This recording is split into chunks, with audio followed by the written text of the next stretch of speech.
Okay, I'm going to try and get through as much as possible and as quick as I can, because there's a bit to go through, and I know most people watching have kind of lost their attention span to brain rot, but stay with me because this is important. About a year ago, I made a video on a Christian cult, the ICC, International Church of Christ. This kind of stems from the Restoration movement that kind of happened in the 1800s. They basically just said that the only thing we can really trust is the Word of God, right? And sure, that makes sense, but they kind of become very arrogant in the process. I think that's the best way to kind of sum that up. But I say cult because and it's not the kind of black hooded robes that do kind of secret rituals at midnight kind of cult, but the more highly authoritative history of coercive control, fear-mongering, there's this pressure to be obedient and loyal to them, all the while having this long-standing history of physical, spiritual and financial abuse that kind of goes back decades. So the video that I made was like a quick introduction to the side that they don't really want you to see, right? The fact that they usually target younger people, they misuse the Bible to guilt you into giving them money, using the Bible as the ultimate authority where if you question it, you're kind of, you should feel kind of bad about that. But more specifically to kind of rope in more disciples and then repeat the process. But they do this despite them lacking the actual grace and humility to actually be a follower of Jesus Christ. And so the more time you spend with them and integrate, the harder it is to leave. And many people recall being pressured to live with them to hold them accountable. But as you're also being pressured to donate large sums of your income, it becomes very hard to find somewhere else to go if you can't afford to leave. And so for anyone who haven't heard of this group, they might seem a bit confused, like, why did you get involved in the first place? Why didn't you know this was coming? And that's the thing. No one signs up for this outright. They approach people in university campuses or coffee shops or any public place really, and they invite you for a Bible study. But it's not like a Bible study that you would kind of anticipate. It's not in a group of people where you're learning together. It is very intentional that you are alone, and you're usually surrounded by 2 to 4 other members. And they use their own document called First Principles, which uses parts of the Bible, but is very cherry-picked, and they use that to manipulate you into their doctrine, their theology, which is very far removed from what we consider to be real Christianity, which is apostolic, Catholic, Orthodox, Protestant. And so they use these cherry-picked verses, and they slowly drip-feed you information to kind of keep you hooked, but also these kind of mind games to kind of make you question, like, oh, am I doing the right things? Should I be with them? Is this really the one true church kind of thing? And that's why they target young students, because they are impressionable. Some of them are weak in their faith, or some of them have never been introduced to Christianity, and they're curious. And some people are just lonely and want that sense of community that they provide. And the first thing you will realize when you come into these groups of people is that they are very notorious for their love bombing. So they try to make you feel like you're really welcome and you're part of this family, and everything you do is just like, wow, you're so special and amazing and cool. And it is a little strange, but you kind of welcome it, and it's like, yeah, I guess I am kind of cool, right? But it's not normal, and it's not healthy, and I think compared with everything that they do, it is certainly not godlike. It feels very performative. And so I basically made a video documenting all of it, a very quick 20-minute video, and it was out for like a year, and then all of a sudden it's gone, disappeared. Turns out my video had been copyright striked by a member of the London International Church of Christ. It's worldwide, by the way, in case you didn't know. And I won't say who did it, it's whatever, that's not the point. But they strike the video, it's down, completely wiped out. And so I look at the claim. So YouTube removes the video because I had used 10 seconds of Michael Williamson, he's the leader of the London one, and he's mocking like other churches for disfellowshipping each other. And my video points out his hypocrisy because as the ICC is actually a split from the ICOC, the International Churches of Christ, something like that. And now there's a split from the ICC called the RCW, which is the Restored Church Worldwide, which is the split from them because who even knows at this point? I'll have to look it up again. And so in the context of the video, it's clearly transformative and fair use, right? I'm not profiting from the work, I wasn't stealing his church study video, and it's a tiny part of a much larger narrative. And so this member of the church scoured this video, which is considered spiritual pornography, by the way. A member shouldn't be watching things that are, I guess, critical of the ICC. That's a big no-no. So I imagine he just sat there with like a blindfold on, and he's watching the video, and then he's like, oh, no. And then, oh, I hear Michael Williamson. He's talking about the church. I know this. And now I can copyright strike it, right? But whatever, right? So they find that I use the content and they take it down, which they would be well within their rights to. But like I said, I believe fair use applies, and I think bear with me because it gets a little bit deeper than that, because it wasn't just my video that was taken down. There seems to be this big wipe on YouTube from many creators who are critical of the ICC, and so I think the ICC had clearly been planning this and found out how to abuse the copyright system to take these videos down kind of seemingly all at once, because there is actually an easier option when it comes to copyright, because you can just content ID claim the videos. And that means that if someone's using your content, you make a content ID claim and you can claim the ad revenue from the video. And so the video stays up, but you actually make money from it. You would end up making money from some of your biggest haters, which is, pretty genius. And we know that these guys love money, so it would make sense, but not if you had bigger plans in motion. And so here's my educated theory. So get ready, because it's going to blow your mind. I think they are mass copyright striking these channels so that they can silence their opposition who are exposing them. But here is why it is so much more than you think. Because with copyright striking, you get striked 3 times and you are out. The channel is gone and it is very hard to get it back. And with the suspension of your channel, pretty much everything that you have made on that channel is gone, and no one can see it anymore. And so the big thing that with these YouTube channels that were calling out the ICC using some of their church studies and disassembling their doctrine is that they didn't just make one video.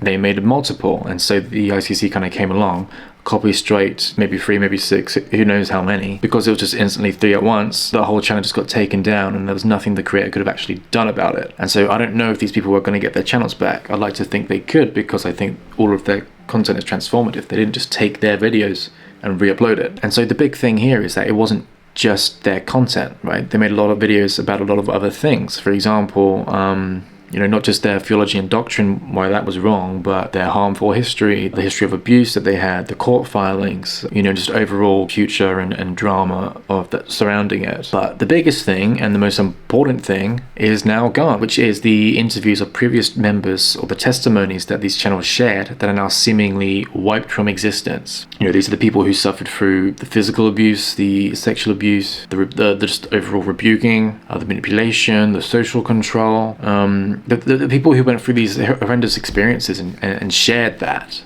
right, despite what that might mean for them, so that we could know how bad it is and influence us to stay away. And what the ICC has done is basically say, oh, your free speech, your lived experience, invalid. It means nothing, and we could just wipe that out as we see fit. And so through copyright striking these channels, whether it was intentional or not, you effectively wiped out so much vital information about their negligence, the horrible things that the ICC has been doing on this social platform that a lot of young people are using. And so the ICC have essentially killed 10 birds in one stone by abusing the fair use policy on the platform, which for them is pretty genius. And why this is so important is that because without those critical voices, young people, including myself at the time, might not have left the ICC if there was no critical opposition to this group to tell you, oh yeah, I know you don't know much, but we've had really bad experiences, or we know a bit more about church history, and we can say they have this doctrine of the one true church, and we can say that actually that's just not really true, because they do not do what the true church was doing, the early church, right?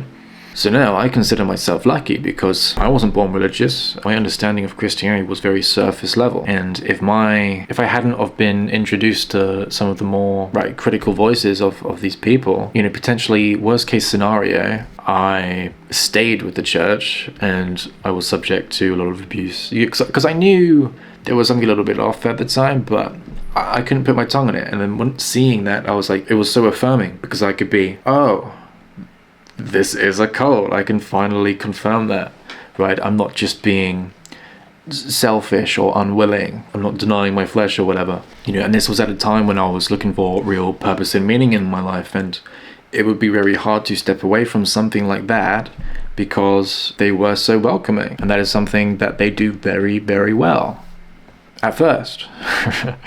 And because the ICC branch that I was in was very new, I couldn't have really looked into this before. So I never, because it was a new church, I look into it, you don't see this controversy because it just propped up a few months ago. But now imagine that, but for every single church, right? Or especially the London one, which is a very big one, right? And in terms of the ICC, there's a lot of things that you don't know because they drip feed you this information. You can't know these things when you are new. But now that I've left and done my own research into the cult and actual apostolic church history, it becomes very clear to me that the ICC and its branches are simply false. I think they are an appropriation of the Christian faith, and they lack all of the mercy, grace, and humility that real followers of Jesus try to emulate. And what they do is essentially, they're performative Christians, I think is the bottom line here. And as is told in 1 Corinthians 13, I can have all the faith in the world, but if I lack love, I am nothing. They are so dogmatic in their beliefs, it gets in the way of the actual real message between,